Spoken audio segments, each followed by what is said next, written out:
Life Management Science Labs would like to acknowledge that we live and produce this podcast on the traditional lands of the Wurundjeri people.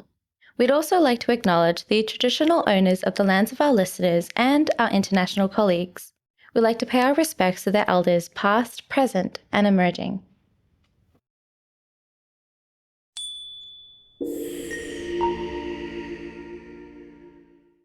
Hey everyone, and welcome to Raising Parents, the Parenting Science Insights podcast, produced by Ella Massell, the Life Management Science Labs. We are champions of life management science, providing structured insights informed by science and inspired by practice on key aspects of conscious living. Each week, we bring you scientific and practical insights on each element with the expert knowledge of professionals in the field. I'm your host, Dina Sargeant. Let's get started. Hey guys, and welcome back to another episode. Now, there's a saying that states that a parent is a child's first teacher. Children learn so much from their parents, and that's exactly what we're going to be looking about a little bit deeper in today, especially talking about the interaction between a parent and a child. To help me on this topic is a psychologist with a passion for early intervention and special education, Eulisia Er. Thank you so much for joining me today, Eulisia.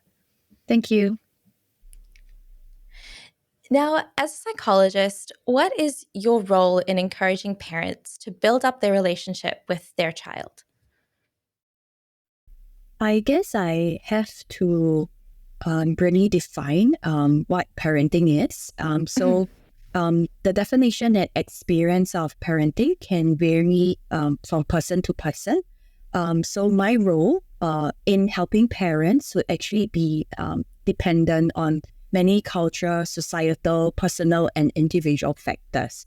So it can be anything from, personal journey that they may have. They may have questions, or they may have some confusion about positive behavior support, or they may be asking me questions about their responsibilities and things like their relationships in raising and nurturing their children.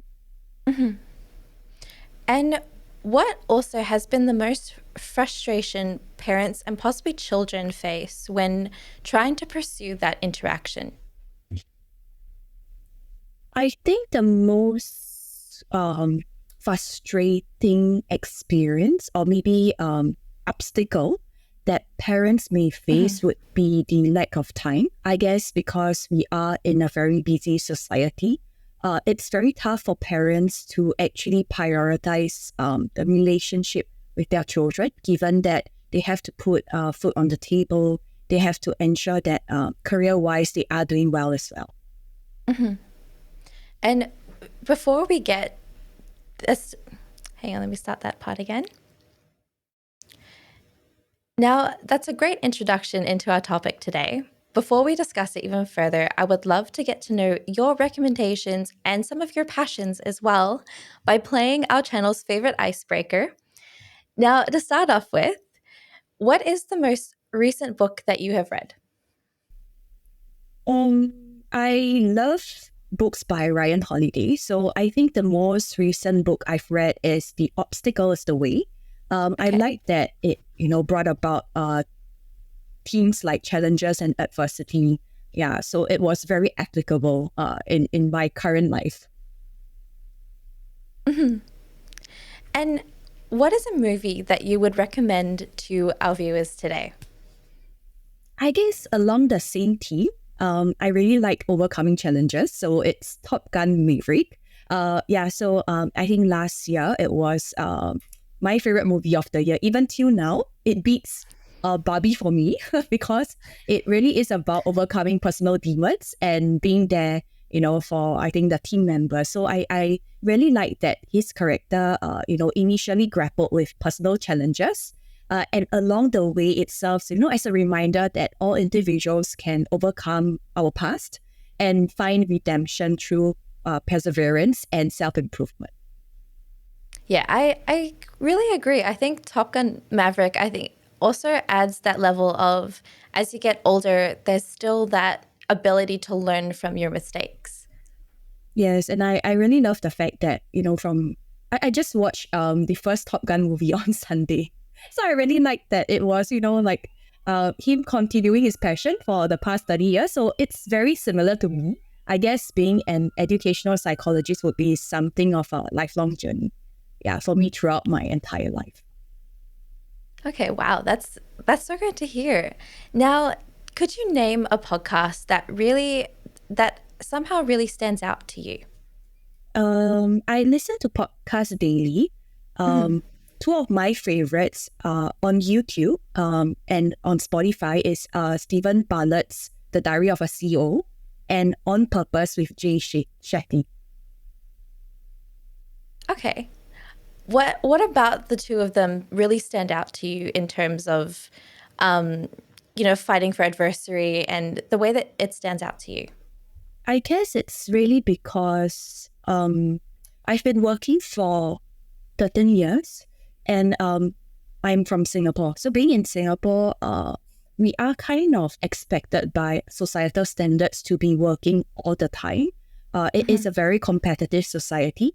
So this podcast helps me to kind of ground myself, to what is actually more meaningful.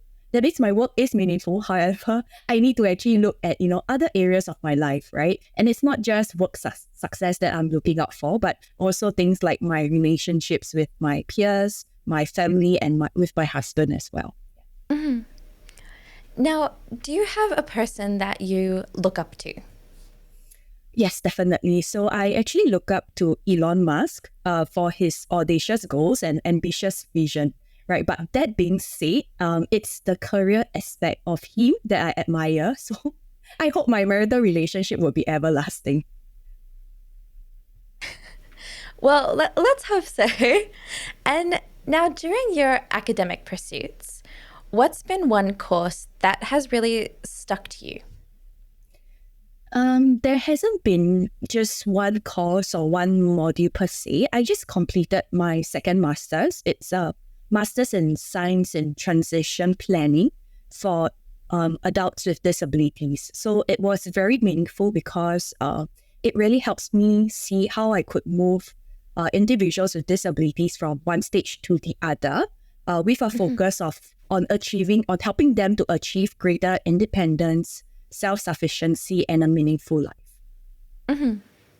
And now, talking a lot about parenting, and today's focus is all around parenting. Parenting opens up so many questions, and looking deeper into the definition of parenting, and I know that we had this a little bit before, we had a little bit of your definition. What do you think the whole idea of being a parent is in today's society? I think it really depends from person to person. So, like I mentioned previously, parenting is influenced by cultural, societal, personal, and individual factors. So, however, while each person's parenting may differ, it's their own personal journey, which could be characterized by their different responsibilities, actions, and relationships in raising and nurturing their children, where they have to provide for a child's physiological, emotional, social, and intellectual needs and development from infancy to adulthood.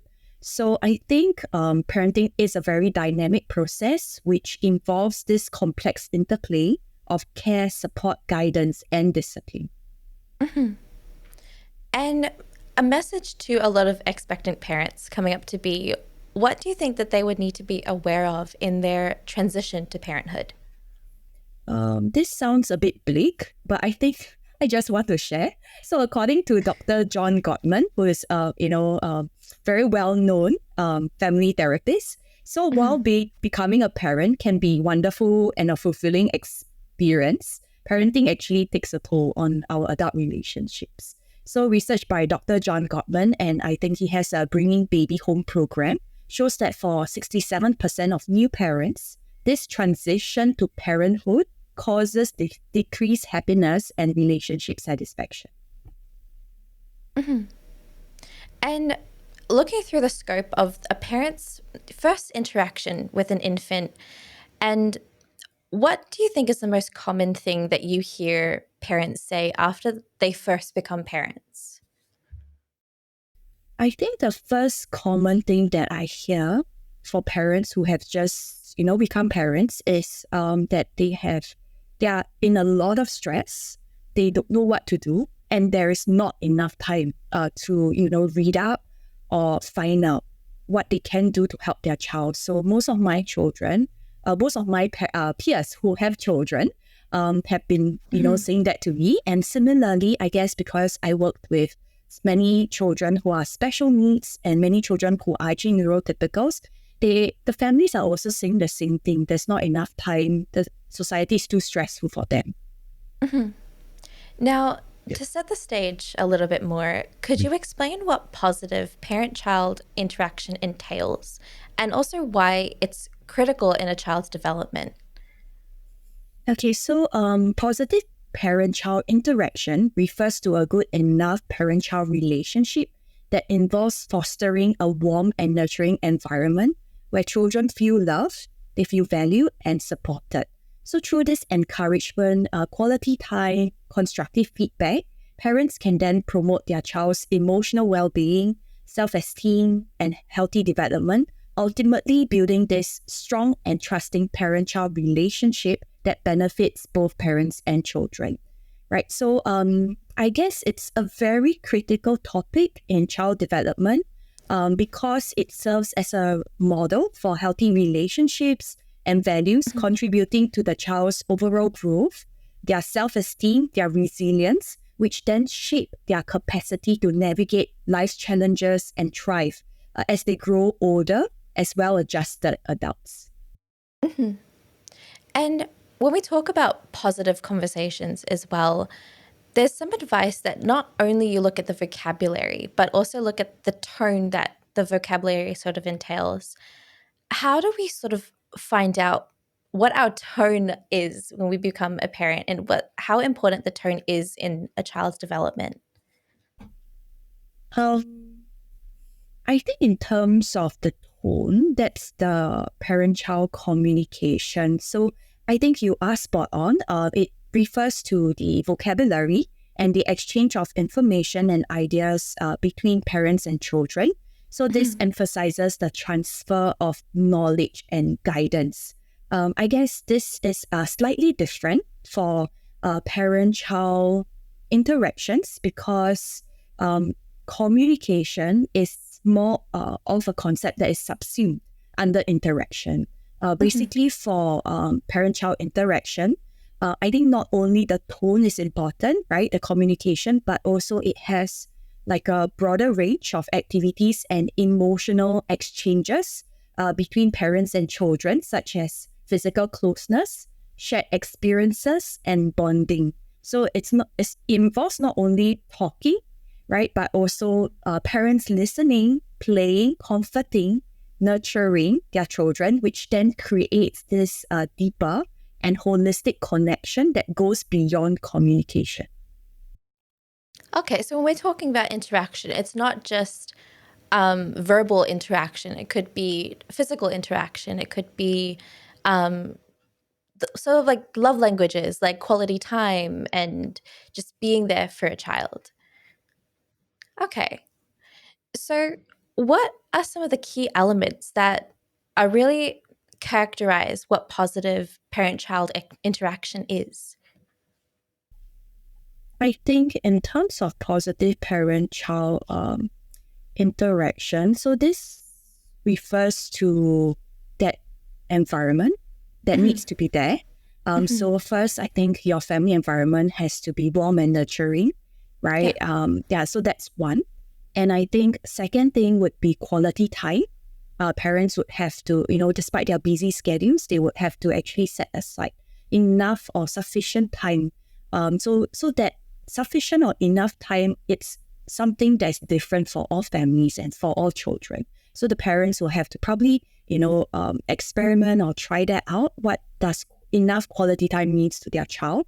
And I think with the third approach, it would be actually that constructive feedback to actually promote their child's well-being. So, if let's say their child is trying to, play with them or get them to, comment on anything with regards to academic work, it should be more constructive. It can be firm, but it has to be nurturing at the same time. So when it comes to praising a child and sort of giving that positive reinforcement, how do you have that praising reinforcement without sort of coming off as condescending or praising them over too much to the point where they develop that need for validation through praise? Okay, so in psychology, we are looking at the approach of operant conditioning. So that comes with behaviorist approach, right? So what we tell parents is that we use behavior-specific praises. So we would actually praise the child for, the specific effort that's being done instead of just telling them, excellent, good job. So of course, in terms of the ratio of praise, as a parent, we need to be very cognizant, right? Is this something that my child is able to do actually without praise? So if they can do it independently, right, maybe you might want to praise in the first instance, or you see the effort and you praise the effort for it, but it should actually taper down as they go along. If not, as they grow older, they would seek external validation for every single small thing that they are doing. So when it comes to that positive interaction that we were speaking about a little bit earlier, how does that contribute to that development that the child would need? Okay, so I think there has been at least 50 years of research in psychology and in child development. So for parent-child interactions, it has a very lasting influence on a child's emotional well-being, social skills, cognitive abilities, their overall life development and trajectory. So positive interactions in childhood has been shown to nurture emotional security, resilience, healthy relationships, while negative parent-child relationships can result in challenges that persist right into adulthood. So this interaction shapes the child's self-esteem, decision-making, capacity for forming meaningful connections, and this ultimately influences their mental health, success in adult relationships, and overall life satisfaction. Okay. So I think it's similar to what we were talking about, the question I asked a little bit earlier when it came to that need for approval. And how do you I think especially when it comes to a teenager, for example, when it comes to that development as growing up to being an adult, how do you build that underlying trust between the parent and the child? I would say most of the teenage students that I have, what I've realized is that the parents have done the due diligence when they were younger in spending quality time with them. So that being said, it's important, I think, for parents to start as young as possible. I think that's why there's an intervention, to start as young as possible to actually spend that quality time and create that environment for their children in that sense. Yeah. So for those parents who may have some issues parenting their teenagers, what we tell them is to actually be patient, to give their adolescents some space to get back to them on certain things, right? And do not over control them, because teenagers require a sense of autonomy as they grow older. They are trying to find out about their identity. They might have some issues with school. So this is important for the parents to give them enough space for the time being, and let them know that if there's anything, they can always approach their parents again. And now we're going to move on to talking about parenting styles. And I hear this so often on the show when we talk about parenting styles. How do the different ways of parenting affect the quality of a parent and child interaction? Okay, so we have, I think, 4 different parenting styles in research so far. So there's the authoritative, authoritarian, permissive, and neglectful. And actually, I think the research has shown that these 4 styles actually profoundly impact the quality of parent-child interaction. So let me just break down the different styles first. So for authoritative parenting, these are characterized by warm and clear boundaries that often leads to positive, respectful, and supportive interactions. So the second type of parenting, authoritarian parenting, results in tense and less nurturing interactions. This is very much due to strict rules and lack of warmth. The third parenting would be permissive parenting. This leads to indulgence and overly lenient interactions, which then undermine the discipline and structure in children.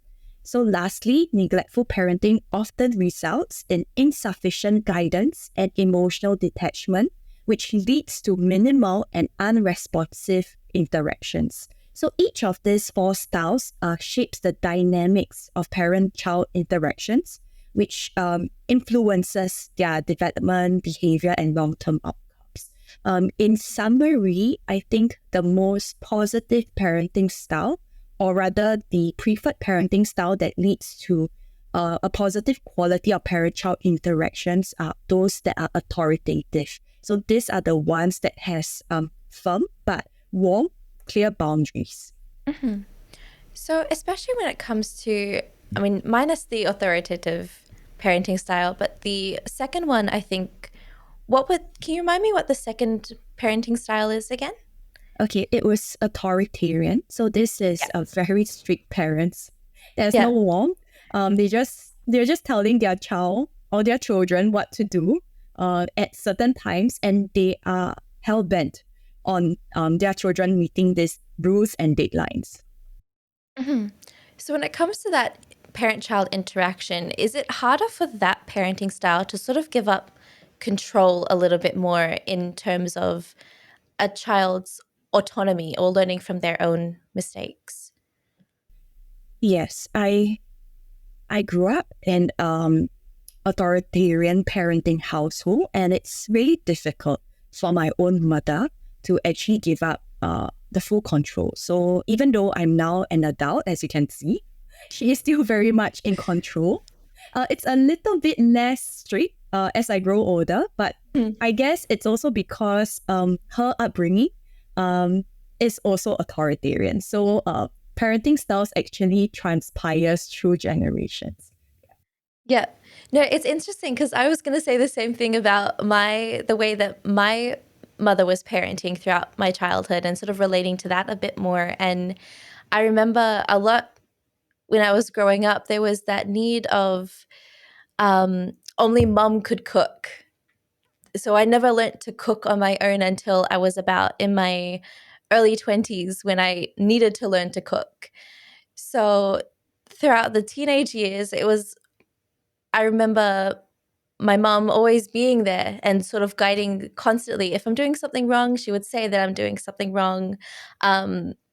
So as well as I did learn to cook, it was never on my own. So just relating that a lot back to the authoritarian parenting style, it's a very similar thing to when we talk about the interaction and the development of a child throughout that parenting style specifically. Yes, I guess it's good that you have learned how to cook, because I have not. On Sunday, I just asked my mom. My mom is a great cook. However, I guess, yes, for whatever reason that she felt that, since she has spent a lot of time bringing me up as she counts me as quite a successful child in her opinion. Yeah. She guessed that, or she actually told me then I shouldn't cook, because she said being a housewife is absolutely tough. So because of that, she refused to, teach me any of her recipes, which it's a pity because she cooks really well. So I guess that's why growing up, I don't know how to cook. And sometimes I have to rely on my husband to cook simple dishes. Yeah. Yeah, no, see, that's very interesting because I have a lot of my friends who are sort of in the similar boat, that they didn't learn to cook until they're in their mid-20s. But it's simple things that they can only cook because nothing was as ever good as mum's cooking. So it's really interesting to sort of see that dynamic and how the result in that as an adult when it comes to a child's development as well. Yes, Now, I think many parents, sorry to interrupt you. that's okay. I guess many parents who are authoritarian, what I've realized as well is that they do have very high self-expectations of themselves. Perhaps this has, transpired to them as a result of their childhood. So, for example, like my mom, she is a very good cook, I think, because she has set a certain standard for herself to meet. And I've noticed that growing up where she would, frequently go to the library or try various dishes to actually cook. And in terms of, her household chores, they are done they are extremely well done. She would be polishing the floors, and just even washing the curtains like every month or every 2 months, which is a little unnecessary, but I guess it's because she does have a certain standard to meet. Yes. Yeah, no, I think it's very similar in the household when it comes to that as well. Now, moving on to the next question, which is looking into the quality versus quantity. Now, is the quantity of parent-child interaction more important to the quality of it, or is there sort of a balance that is needed to maintain? I guess in a perfect world, we will say both. Yeah, so both quantity and quality are important, definitely. Yeah, because why?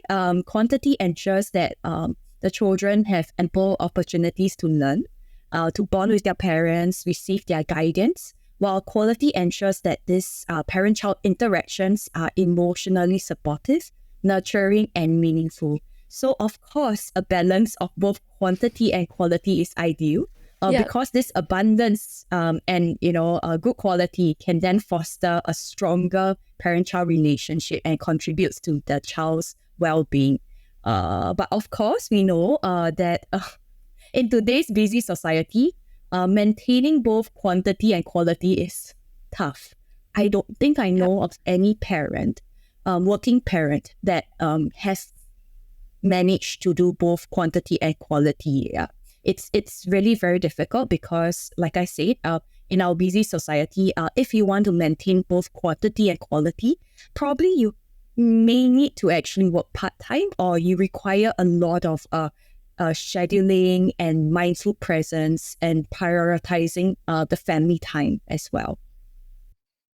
No, I think it's extremely tough, like you said, especially when you want to maximize as much quality and quantity as you can get. But how would you, in a normal society, how would you find that balance between work and also trying to manage your kids, especially when it comes to work is not always going to be as lenient as you think when it comes to the time given. And if you say that you're needing to spend time with family, there is a whole lot of other jobs that could be given to someone else, which sort of puts you in a position of choosing work over family in today's society as well. Yes, I guess what I've told parents to do is to just try their best to prioritize this family time. They could set aside dedicated blocks in their calendars. So, for example, if they are working, because in Singapore we start work at 8:30 or 9 a.m., whereas for our preschoolers or primary school, elementary students, they start school really early. They could go to school at either 6:30 a.m. or 7 a.m. So what we could do, yes, this is our society these days in Singapore. Yeah. So what parents, I would have advised parents to do is to actually maybe just make sure that they wake up. Of course, they wake up early to prepare their child. That's very important. They shouldn't leave it to, because in Singapore we have lots of domestic helpers. You see. Yeah. So they should not leave it just to the domestic helpers. So the domestic helpers are a great help. They can do the household chores for you. They can actually, prepare the meals, but you have to be there for your children as many days as possible. Maybe just have a very quick breakfast of like 15 minutes. maybe if possible, send your child to school, right? And then just, in that journey to school, you could, just check in with them on the, daily happenings, any concerns that they may have for, the school day, that day. And then after that, you can, prepare yourself for work. Yeah. So I think it's really setting aside dedicated blocks and also to be fully engaged during those moments. Other things that, parents can do would be to set aside meal times, bedtime opportunities for quality interactions, and also use technology very mindfully. Yeah, as much as possible, put away your laptops, your phones. Do not reply your No, emails. Yes. Yeah. No, especially when it comes to like I love the whole idea of like you have a designated time, especially when it comes to okay, we're gonna know that Friday night is family movie night and sort of have that specific theme days or theme moments where it's like okay, we're gonna play board games on a Saturday or we're gonna go out and do something together as a family on a weekend or something small like that every day where it's like it's cost efficient, everyone knows that it's there, it's kind of like a ritual as well that every family member knows it's coming up. So like, at least that's what I remember growing up, that's what was always done to ensure that all of us were together at certain times. So I've always loved the whole idea of having that planned movie nights that used to do as a family as such a way to communicate with the rest of the other family members. Yes, I think that's great. So for me, my mom and dad ensured that they are always home. Okay, so my mom is a housewife, but she has a few part-time jobs here and there to actually supplement the family income. So for my mom and dad, they have often made sure that every day by 5:30 p.m. they are home to actually eat dinner together with me and my sister. So I think growing up as a family, we were very emotionally connected.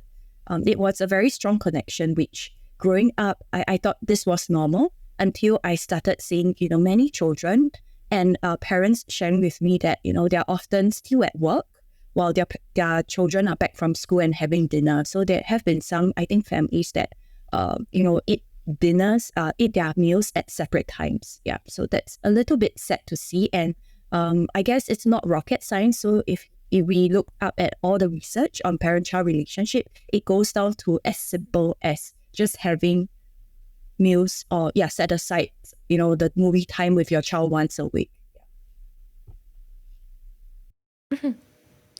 And looking in the cultural differences, how do they influence the nature of positive interactions? I think they are a very significant influence on the nature of parent-child interaction. So why so is because I think even for parenting styles, right? Cultural norms and values shape these parenting styles, communication patterns and expectations for child behavior. So what is considered as a positive interaction in one culture may vary widely as well across other cultures. So we have other things like family context, socioeconomic status, family structure, community support, and all this would actually play a crucial role in determining the availability and quality of parent-child interactions. So with regards to cultural differences, we do have to recognize and respect these differences to actually promote effective communication and understanding between parents and children from diverse backgrounds. Yeah. Okay. And we know that everyone has sort of challenges that they'll face.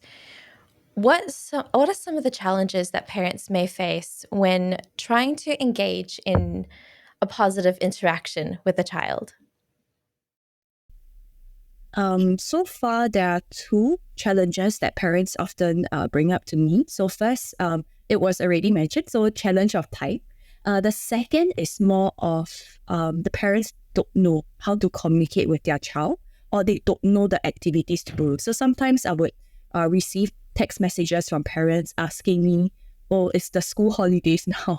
What should I do with my child? So most of them, most of the Singaporean parents that I work with have this idea that they should just bring their child overseas all the time to just spend time with them. And I'll be like, that's a pretty expensive solution. Yeah. So just to share, so what I've shared with parents is first, they can actually identify non-essential activities within their child's schedule or their own schedule that can be reduced or or eliminated first to give them more time. So for example, just to share the context that I'm in Singapore, we do have, children that have lots of tuition. So we might have children that have maybe 5 to 10 tuition classes a week.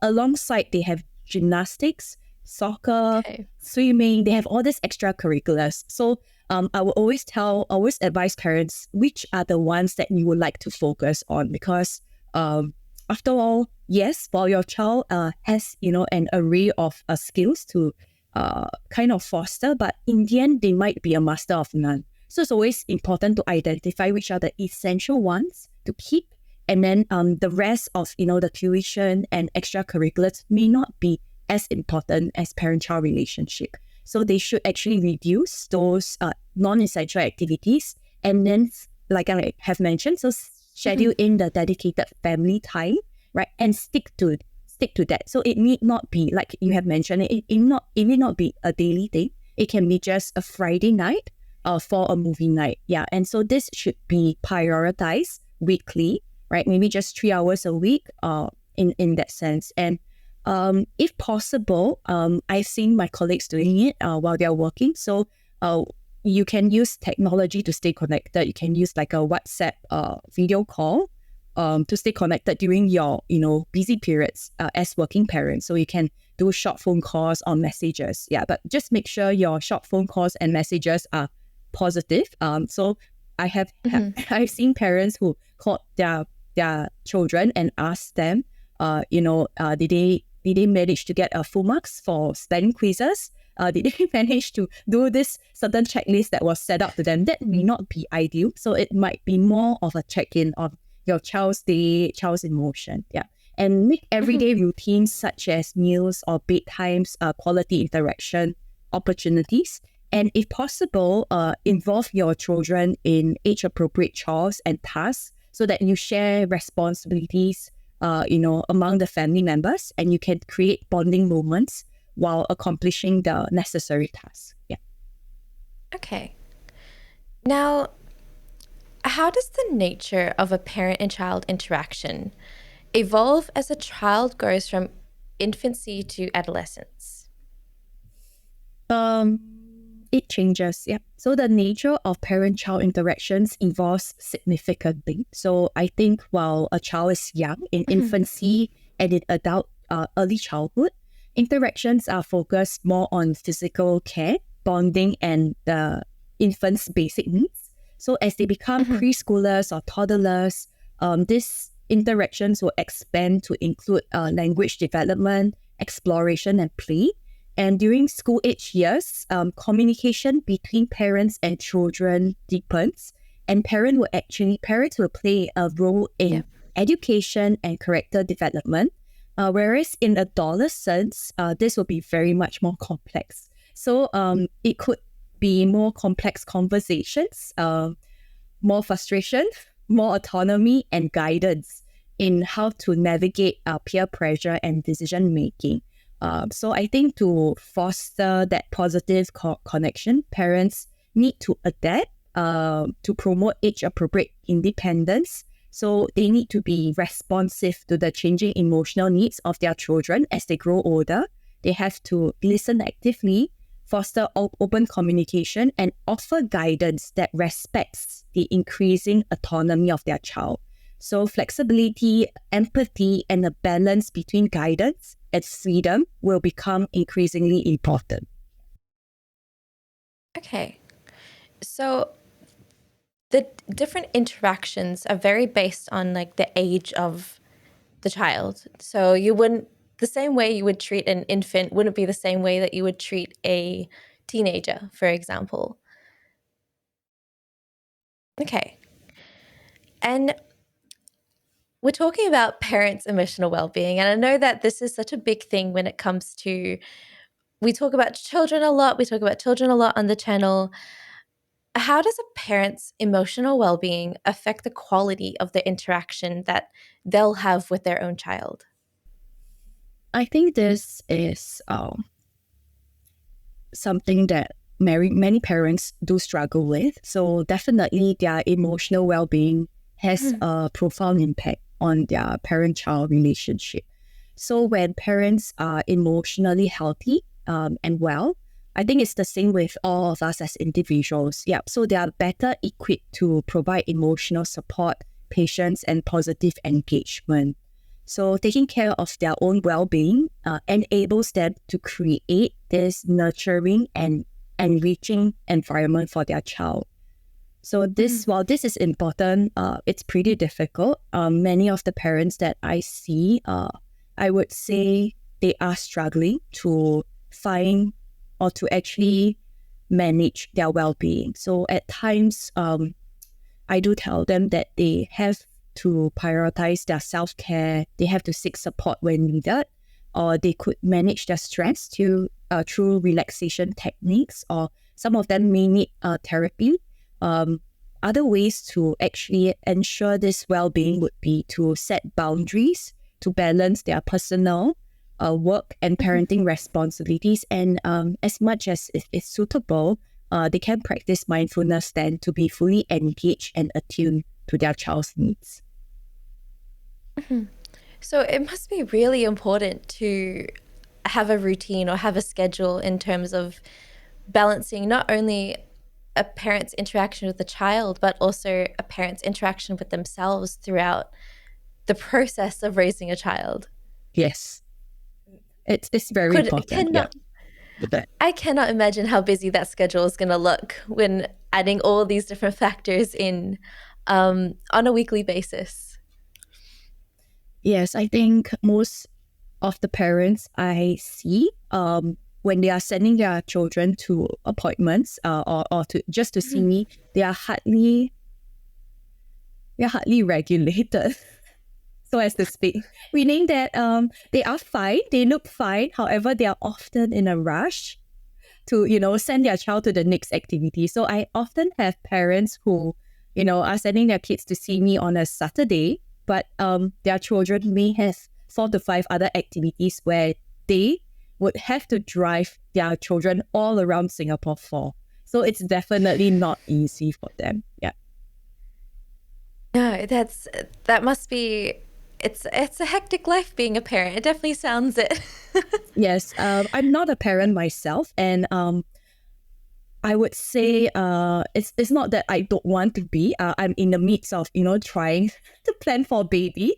But when I actually see the parents that I help, I do take a step back to think, am I even up for being a parent? It's really not easy. It's an entire full-time job, or even 2 full-time jobs together.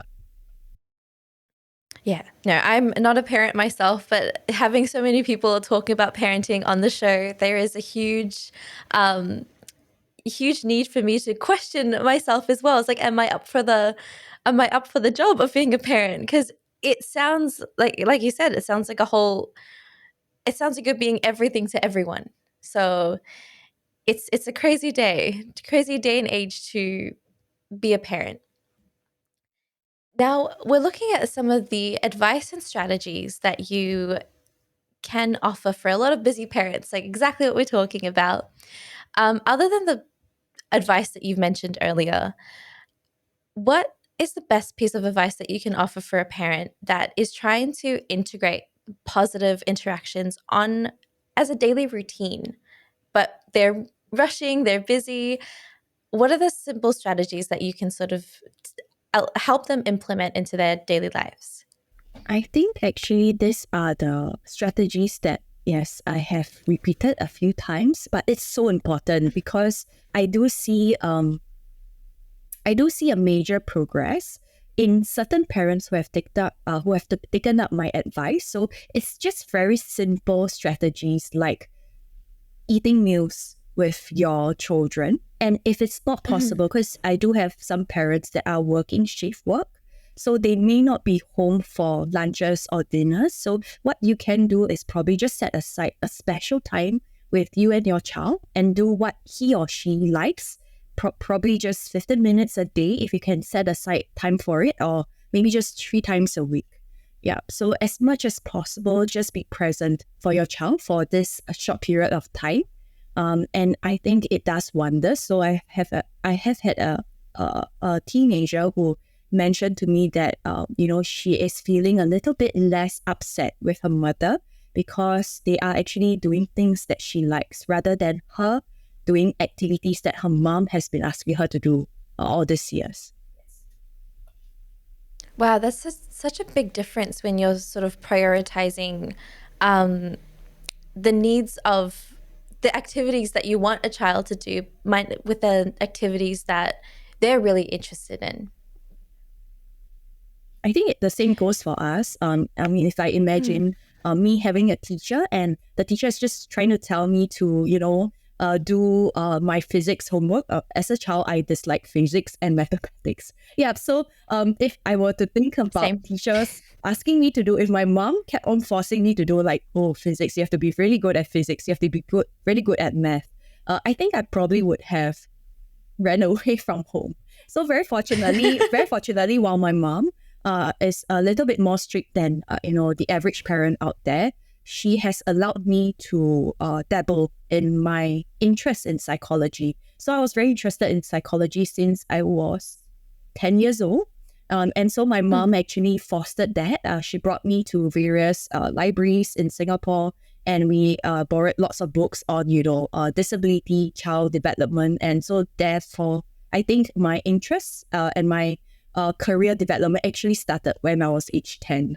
Yeah, so I just wanted to share that. Yeah, that is still possible because she was a very busy parent, my dad as well. But I think every Sunday morning, she sets aside this routine. So I knew that at 10 a.m. to 12 noon, I would get to go out with them to the various libraries in Singapore.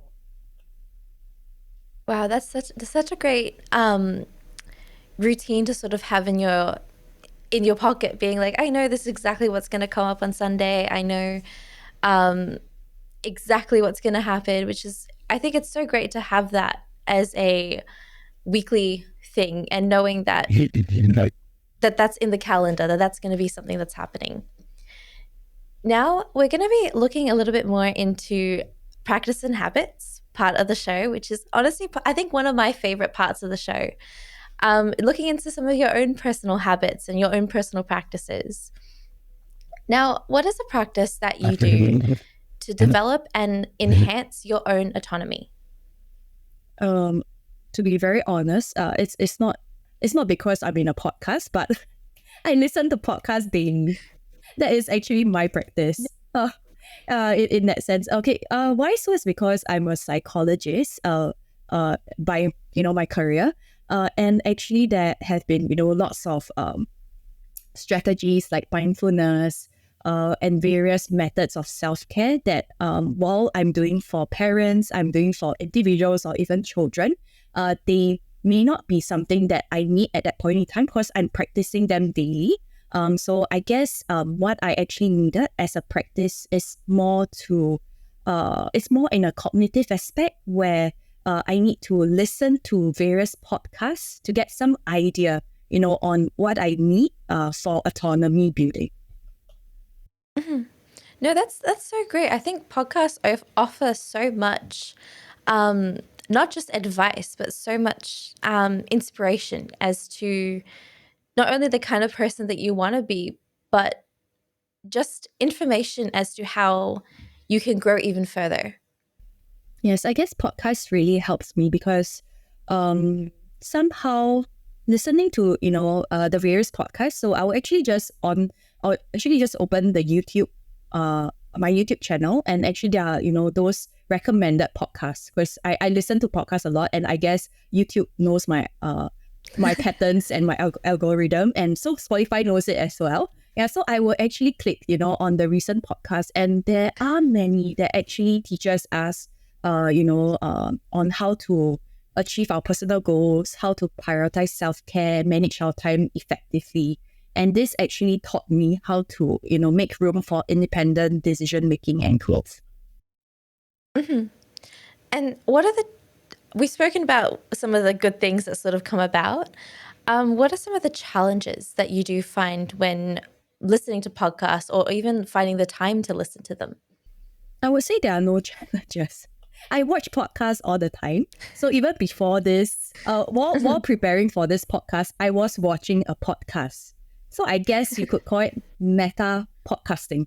Yep. So I will watch podcasts whenever I'm tired, when I'm bored, when I'm uninspired, when I need a break, even on public transport and anywhere and everywhere. I guess there are no challenges. Perhaps if I have to squeeze out one, it would be if my brain is probably too engaged, right? And I'm not able to focus on a podcast, perhaps then it would not be beneficial, because while listening to a podcast, I don't find that I need to have this cognitive capacity to actually reflect on the experiences and examples that the podcasters are sharing. Mm-hmm. No, I agree with that. I think there are some podcasts that I listen to take notes and to have to be completely focused on the show. And then there's some that you can listen to while just doing everyday things or while working. I feel like there's so many podcasts out there that has a little bit of everything for at any moment that you're listening to them, any moment you're needing them. So there's a whole variety that can come out. But some, like I said earlier, I really need to sit down and just really listen to. Yeah, I guess the two podcasts that I was telling you about earlier, I think the Diary of the CEO and On Purpose with Jay Shetty, those two needs me to be entirely focused on them, because it's one thing very long. I think it's about an hour or so. Yeah, and the second thing would be, there's lots of concepts and like reflections that I really just need to, just sit there and focus on it. So I think when I'm on the go and when my brain is fried, I actually don't listen to podcasts. Especially when I have no cognitive capacity. Instead, I actually unwind. I listen to K-pop because it is very effectively brainless, but it helps me to rewind back to my original state. Yeah, no, I can definitely agree with you there. I think On Purpose is such a great recommendation, and I love listening to it whenever I get the chance. And public transport is probably one of my favorite places to listen to it because I don't have to listen to anyone else around me, which is so great. Now we move on to the open mic part of the show, which is the final part of the show. It gives you a chance to talk to the audience directly about anything that you're passionate about. And I think we sorted on a topic earlier before we started filming, which is talking a little bit more about early intervention and a little bit more deeper into what early intervention actually is. So I'll give you the next minute or so to be able to talk with the audience and also share some of your understanding as to what early intervention is. Okay, so early intervention is usually for very young children. So it could be in Singapore, it's for 1 year old all the way to 7 years old. So these are actually children who are identified to have some sort of developmental delays. It can range from cognitive disabilities to autism, to ADHD, or even speech and language delays. So early intervention is extremely crucial because research has shown that it can significantly improve outcomes for individuals facing developmental, education, or health challenges. So what we want to do is to really identify and address all these issues right at the very early stages, hopefully by 1 to 2 years of age, so that we can work on a child's cognitive, emotional, physical development, speech, behavioral difficulties, and tailor the interventions to specific needs of the individuals. So for early intervention programs, we have run it for a whole range of needs. And this is really because when a child is this young, when they're about 1 year old, this is when their brains and their bodies are more adaptable, especially to the research-based interventions that we're running, such as positive behavior support, educational therapy, occupational therapy, physiotherapy as well. So this leads to more effective and less costly interventions in the long run. So studies have shown that if a child with needs starts early intervention when they are really young, from 1 to 3 years of age, this will actually prevent potential lifelong challenges, and it enhances their overall quality of life. So early intervention not only benefits the individual, but it also contributes to the well-being of their families and the society as a whole, because it reduces the long-term healthcare educational costs, and then it fosters greater dependence and self-sufficiency so that these children can grow up into an independent and meaningful adults where they can actually, hold down jobs and take care of themselves independent. Mm-hmm. So it's aimed at children who are reach the ages after 1 year old. Yes, I guess there has been children who are only a few months old and they are attending early intervention programs in Singapore. So these are children with Down syndrome that has been identified since birth. So as much as possible, if there are any needs identified from birth, like Down syndrome or cerebral palsy, we could have them into an early intervention program as soon as possible. However, for other needs such as speech and language delay, autism, this may take time because it's not possible to detect when a child is only 1 year old. So perhaps those that are about 2 to 3 years old might start to go into these early intervention programs for them to, seek help to kind of close up the social and developmental gaps that they have. Mm-hmm. Well, it sounds like it's doing a lot of help in terms of the family relationship as well, not just between a parent and a child, but other family members being involved and also learning a whole lot about the child before they reach certain ages and getting to know them a little bit more.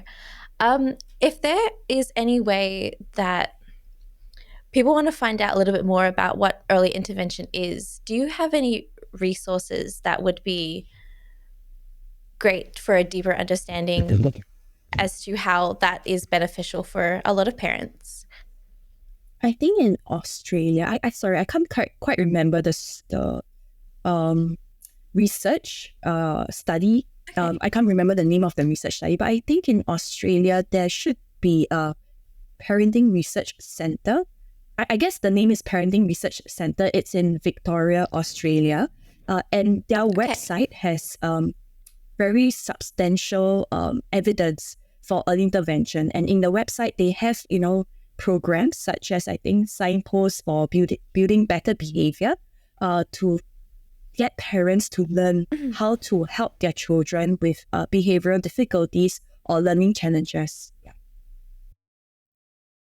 Well, that's great. I'll definitely have that as a resource down in the show notes below for easy access for a lot of our audience, because I think that's something that we don't hear a lot about, and it's not something that we see as a resource or we see as a way into parenthood, especially if you have your first child. It's not something that you really see as a helpful tool that you can have. So thank you so much, Eulisia, for joining me on the show today and for talking about not only early intervention, but also how important a positive parent and child interaction is, especially in the busy day-to-day life that we have today. If there is a way audience members would like to get in contact with you to discuss this a little bit more, or even ask questions that I know that I have missed, is there a contact information that I'm able to share with the audience today? Yes, they can contact me on my LinkedIn, or they can contact me via my clinic website address or the Instagram Instagram handle.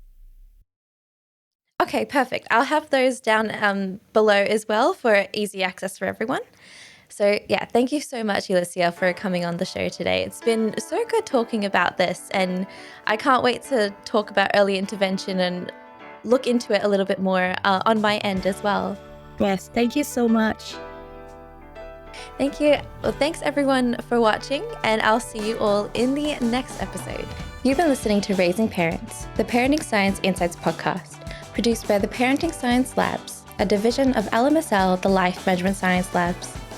More episodes are available from 10 life management perspectives and can be found by searching LMSL on Apple Podcasts, Google Podcasts, Spotify, and other podcasting apps available on your devices.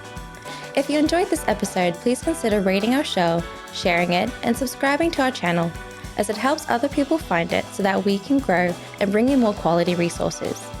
More of our work can be found on our website at pa.lmsl.net, where you can join our movement. I'm Dina Sargeant. Thanks for tuning in.